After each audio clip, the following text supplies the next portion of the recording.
दोस्तों, आज हम डिस्कस कर रहे हैं डीसीएस के बारे में। डीसीएस प्लांट में यूज़ किया जाता है। डीसीएस का फुल फॉर्म होता है डिस्ट्रीब्यूटेड कंट्रोल सिस्टम। देखिए, और डीसीएस की हेल्प से हम जो है सारे प्लांट को एक कंट्रोल रूम से कंट्रोल कर सकते हैं। जो हमारे सिग्नल्स होते हैं फील्ड पे, सिग्नल के बारे में भी डिस्कस करूँगा। सारे सिग्नल जो है डीसीएस के पैनल में आ जाते हैं। डीसीएस के पैनल से हमारा कंप्यूटर डेस्क कम्युनिकेट हो जाता है और वहाँ से हमारा ऑपरेटर बैठ के सारे प्लांट को चला भी सकता है, बंद भी कर सकता है और सारा सुपरविजन भी कर सकता है। देखिए, पीएलसी एंड स्काडा जो डीसीएस के पहले जो चलते थे वो पीएलसी एंड स्काडा का कॉम्बिनेशन चलता था।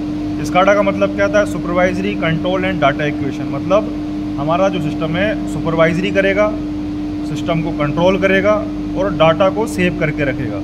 ठीक है। दूसरा, पहले छोटे रूप में होता था प्रोग्रामिंग लॉजिक कंट्रोलर। जो डीसीएस का छोटा फॉर्म होता था वो पहले पीएलसी होता था, प्रोग्रामिंग लॉजिक कंट्रोलर। तो ये दोनों को मिला के पहले छोटे छोटे सिस्टम बनाए जाते थे, छोटे छोटे कंट्रोलर बनाए जाते थे। जब से लेकर मार्केट में डीसीएस आया है तो डीसीएस की हेल्प से हम पूरे प्लांट को नंबर ऑफ कंट्रोलर्स लगा के एक कंट्रोल रूम से कंट्रोल कर सकते हैं। आइए थोड़ा डीपली डिस्कस करते हैं। सबसे पहले हमें जानकारी होनी चाहिए कि हमारे फील्ड में इनपुट आउटपुट कितने प्रकार के होते हैं। तो नंबर ऑफ हम जो आपको टाइप ऑफ आईओ सिग्नल्स के बारे में बात करता हूं, तो पहला जो सिग्नल होता है digital input signal. Digital input signal आपको पढ़ाया भी जाता है, 0 और 1 पे काम करता है। मतलब चालू होगा या फिर बंद होगा कोई भी चीज़, तो वो हमको डिजिटल इनपुट दिखाता है। डिजिटल आउटपुट का भी सेम फंडा है। डिजिटल आउटपुट मतलब देखिए, डिजिटल इनपुट जो फील्ड से डीसीएस को मिल रहा है वो उसका इनपुट हुआ कि भाई मैं चालू हूँ कि बंद हूँ। वैसे डिजिटल आउटपुट, अगर किसी चीज़ को बंद और चालू करना है तो वहाँ डिजिटल आउटपुट का यूज़ किया जाएगा। तीसरा सिग्नल है एनालॉग इनपुट। एनालॉग इनपुट ये वेरिएबल होता है, मतलब इसकी वैल्यू हम 4 to 20 मिली एम्पेयर में 0 से 5 वोल्ट में हम लोग इसको चेक करते हैं। जनरली जो फील्ड से जो भी वेरिएबल चीज़ें हैं, मतलब जो कम और ज़्यादा हो रहा है, जैसे कि आपका प्रेशर कम और ज़्यादा हो रहा है, आपका ड्रम लेवल कम और ज़्यादा हो रहा है, या कोई भी सिग्नल, मोटर का करंट आपका कम और ज़्यादा हो रहा है, मोटर की स्पीड आपकी कम और ज़्यादा हो रही है, या आपको कम और ज़्यादा करना है, तो वेरिएबल इनपुट जो हमारा डीसीएस का होगा वो हमको दिखाएगा कि भाई ये इतनी स्पीड पे चल रहा है, इसका टेम्परेचर ये है। वो वेरी होती रहती है वैल्यू इसके लिए। यहाँ पर क्या हो रहा था, ये 0 1, ये कोई स्थायी चीज़ है, या तो चालू या बंद, ये वैल्यू दिखाएगा। दूसरा, एनालॉग आउटपुट। एनालॉग आउटपुट का फंडा क्या होता है? जो आपका एक्चुअल में इस समय जो चलाना चाहते हो आप किसी चीज़ को कमांड देकर डीसीएस से, तो उतना सिग्नल आपने दे दिया। जैसे कि आपने 10% दे दिया तो मोटर 10% पे ही घूमेगी। बीएफडी को आपने 10% दे दिया कि भाई 10% में मेरा मोटर घूमना चाहिए, तो 10% आपने दे दिया। आपने 20% दे दिया, आपने 25% दे दिया। जो भी आप परसेंट देंगे, मतलब जो वेरिएबल वैल्यूज़ रहेंगी वो एनालॉग आउटपुट के थ्रू जाएंगी। पांचवा सिग्नल हमारा है रजिस्टेंस आरटीडी। जो हमारे फील्ड में टेम्परेचर है वो हम आरटीडी की हेल्प से, जो छोटे टेम्परेचर होते हैं 0 से 150 डिग्री सेल्सियस तक से या 450 डिग्री सेल्सियस तक, हम आरटीडी का यूज़ करते हैं, रजिस्टेंस टेम्परेचर डिटेक्टर। इसकी वैल्यू रजिस्टेंस में आती है, रजिस्टेंस कार्ड पर, और उस रजिस्टेंस कार्ड की हेल्प से हम यहाँ पर वैल्यू को डेस्क पे लेके आ जाते हैं। छठवा होता है हमारा थर्मोकपल। थर्मोकपल मतलब जो हमारे टेम्परेचर ज़्यादा हाई है, 1200 डिग्री सेल्सियस के ऊपर या बड़े, तो वहाँ हम थर्मोकपल का यूज़ कर सकते हैं। और वो थर्मोकपल वहाँ से हमको मिली वोल्ट देगा, और मिली वोल्ट हम यहाँ डीसीएस के कार्ड को देकर यहाँ पर हम डीसीएस के डेस्क पे देख सकते हैं। जो मैंने आपको जितने भी सिग्नल बताए, इन सारे के सारे सिग्नल्स के डीसीएस में स्पेसिफिक कार्ड रहेंगे। DI card, DO card, AI card, AO card, RTD card, thermocouple card, RS485 communication card, ये सारे कार्ड आपके रहेंगे।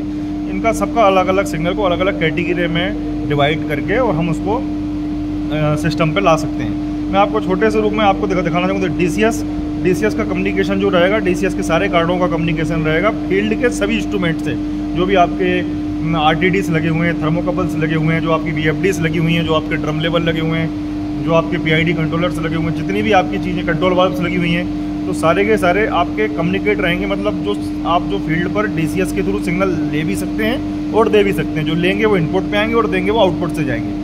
और फिर वो डीसीएस यहाँ पर जो एक डेस्क कंप्यूटर रहेगा, जो डीसीएस का सॉफ्टवेयर, ये हो गया आपका हार्डवेयर। यहाँ सारे पैनल्स में हार्डवेयर रहेंगे और कंप्यूटर में उस संबंधित जिस भी कंपनी का डीसीएस रहेगा उसका एक यहाँ सॉफ्टवेयर रहेगा। उस सॉफ्टवेयर में और इनका हार्डवेयर का दोनों का आपस में कम्युनिकेशन होगा। उस कम्युनिकेशन को यहाँ पर एक स्काडा, मतलब एक प्रकार से ये भी स्काडा ही हो गया, सुपरवाइजरी कंट्रोल डाटा इक्वेशन। यहाँ पर आपको सारे एक ग्राफिक्स बना दिया जाएगा, एक छोटे रूप में आपको दिखेगा कि भाई हमारा जो है ये सिस्टम इस तरीके से, इसकी ये वैल्यू आ रही है। अपने हिसाब से आप इसको डिज़ाइन कर सकते हैं। तो आपको पूरा का पूरा प्लांट मल्टी आप कितने भी कंप्यूटर कर सकते हैं। आप चाहे तो अपने ऑफिस में बैठ के देख सकते हैं, आप चाहे तो अपने मोबाइल में देख सकते हैं प्लांट को चलते हुए, आप चाहे तो अपने मोबाइल से प्लांट को कंट्रोल भी कर सकते हैं। ये टेक्नोलॉजी आ चुकी है। आप अलग अलग जगह कंप्यूटर्स रख के आपके प्लांट को वॉच कर सकते हैं। ठीक है, तो इस तरीके से जैसे कि मैं आपको यहाँ सामने दिखाऊंगा भी। देखिए तीन कंप्यूटर लगे हुए हैं। देखिए ये तीनों कंप्यूटर में हम DCS को चला रहे हैं। टरबाइन का है, एक बॉयलर का है और एक हम दूसरा कुछ भी इसमें खोल सकते हैं।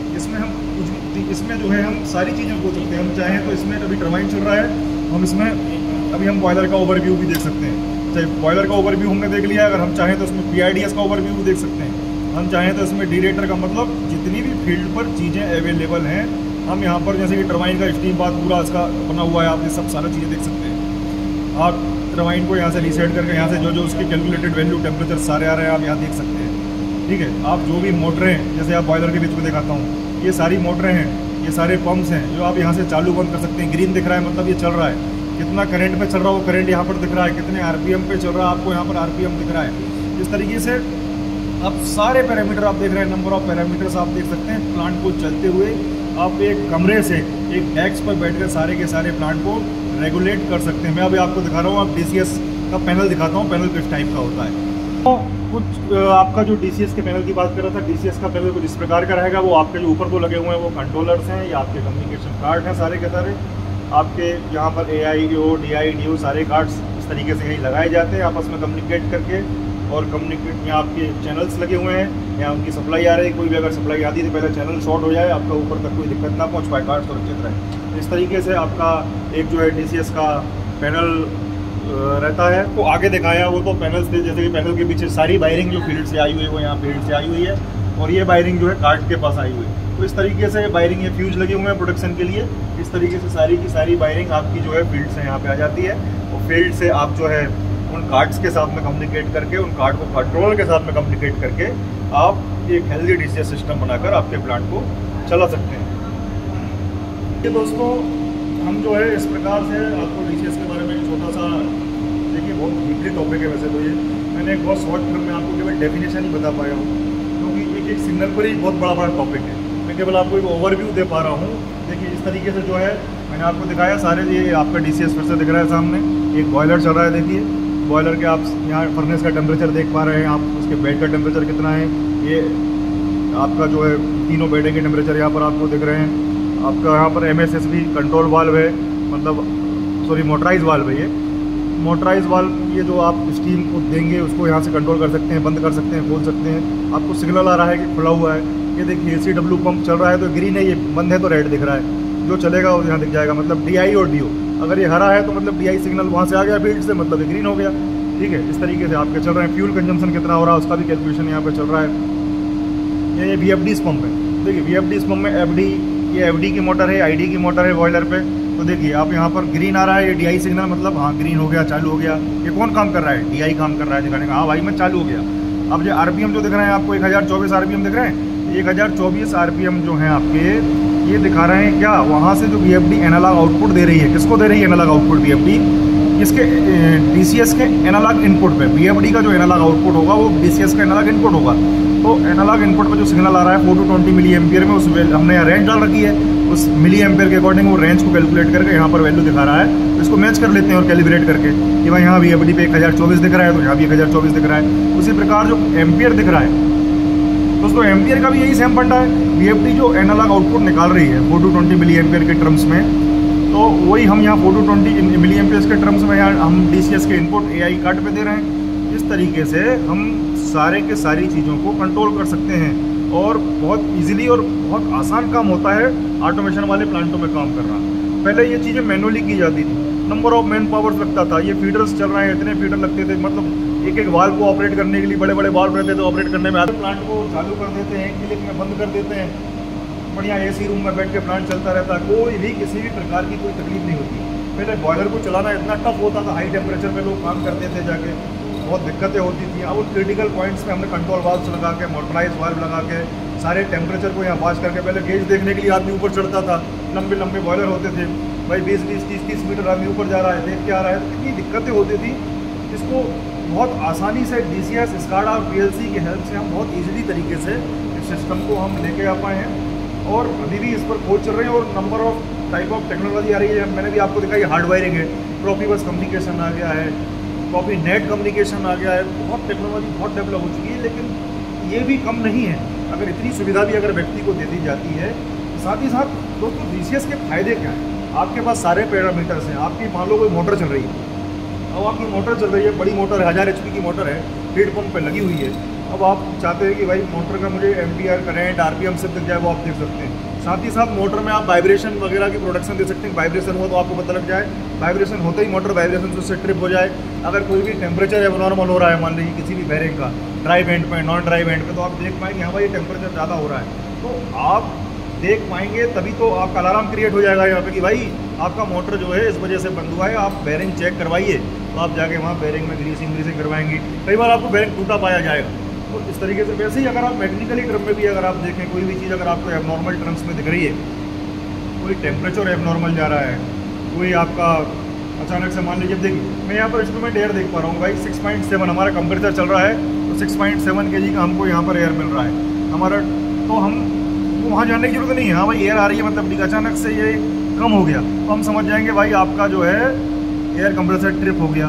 तो कोई भी पैरामीटर को देख के, लेकिन आपको अब दूसरी चीज़, इसका कोई ऐसा काम नहीं कि कंप्यूटर ऑपरेटरी कर ली, इसके लिए एक इंजीनियरिंग की आपको प्रॉपर इंजीनियरिंग की जानकारी होना चाहिए। जैसे कि बॉयलर का जो होता है इसके लिए BOE होती है, बॉयलर ऑपरेशन इंजीनियरिंग होती है, बॉयलर के ऑपरेशंस की जानकारी होना चाहिए। अगर मैं टरबाइन की बात करूँ, जैसे कि टरबाइन का पेज खोलता हूँ, तो अब टरबाइन के बारे में बात करूँ, ये टरबाइन है, इलेक्ट्रिसिटी जनरेट करती है। तो अच्छा, टरबाइन इलेक्ट्रिसिटी जनरेट नहीं करती, टरबाइन तो जो है मैकेनिकल टर्म है, ये स्टीम को लेती है और एक निश्चित RPM पे घूमती है। इसमें जो अल्टरनेटर लगा होता है वो बिजली बनाता है, सीधी सी बात समझिए। हम जाना टरबाइन इतने, टरबाइन की कैपेसिटी जरूर कहा जाता है वही 3 मेगावाट की टरबाइन है, लेकिन एक्चुअल में बिजली अल्टरनेटर बनाता है। मैं आपको समझाना चाहता हूँ, कन्फ्यूजन रहता है लोगों को। दूसरा, वैसे ही टरबाइन में जिस व्यक्ति ने 2-4-5 साल एक्सपीरियंस से काम किया हो, ऑपरेशन में जिसको प्लांट ऑपरेशन का नॉलेज हो, दैट्स वही व्यक्ति है चला सकता है। नहीं तो यहाँ पर भी अगर किसी व्यक्ति ने मिस्टेक कर देता है, ऑपरेशन मिस्टेक में यहाँ भी नुकसान हो सकता है। सारे प्रोटेक्शंस होने के बाद भी कई बार अगर आप एबनॉर्मल ऑपरेशन करते हैं तभी भी आपका नुकसान हो सकता है। तो इस तरीके से मैंने आज आपको समझाना चाहा कि भाई किस तरीके से बॉयलर टरबाइन को हम जो है एक डेस्क में यहाँ देख पा रहे हैं। और भी जैसे कि ये तो खाली एक पावर प्लांट है, तो बॉयलर टरबाइन के आपको दिख रहे हैं। जैसे कि आप शुगर प्लांट में जाते हैं, बॉयलिंग हाउस को आप पूरा देख सकते हैं, FFP, SCP, आपके जो भी पैंस हैं, रेगुलेटर, आपके जो पैन में सर्कुलेटर्स लगे होते हैं, जो आपके पंप्स हैं, मोटर्स हैं, आप उनको ऑन ऑफ कर सकते हैं। मिल हाउस पर बहुत बड़ा एप्लीकेशन होता है। मिल हाउस में जो मिलिंग कंट्रोल सिस्टम होता है आपका जो कैन को कंट्रोल करने के लिए, किस तरीके से किस पे करंट कितना आ गया, हमको कितना जूस निकालना है, कितना जूस बॉइलिंग हाउस भेजना है। एक शुगर प्लांट का मैंने एग्जांपल दिया। चाहे स्टील प्लांट हो, तो स्टील प्लांट में भी आप मिलिंग सेक्शन में और नंबर ऑफ सेक्शंस में आप जो है DCS का यूज़ करते हैं। और DCS के आने से प्लांटों में एक्यूरेसी आई है, प्लांटों में प्रॉफिट आया है, और साथ ही साथ प्लांट जो है हम प्रॉफिट में जा रहे हैं। मैन पावर कम लग रहा है, तो किसी को बेरोजगार नहीं किया। देखिए, अगर मैन पावर लोग कहें भाई DCS आ गया आदमी बेरोजगार हो गया, बेरोजगार नहीं हुआ है दोस्तों। फील्ड वही आदमी अब आसानी पूर्वक, वही लोग अब टैक्स चला रहे हैं, अपग्रेड होकर जिसको सीखना है वो सीख लेता है। अब जो आदमी अपग्रेड ही नहीं होगा वो क्या सीख पाएगा। तो वही जो ऑपरेटर फील्ड पे चलाते थे वही अब जो है डेस्क पे बैठ कर चलाने लगे हैं धीरे धीरे।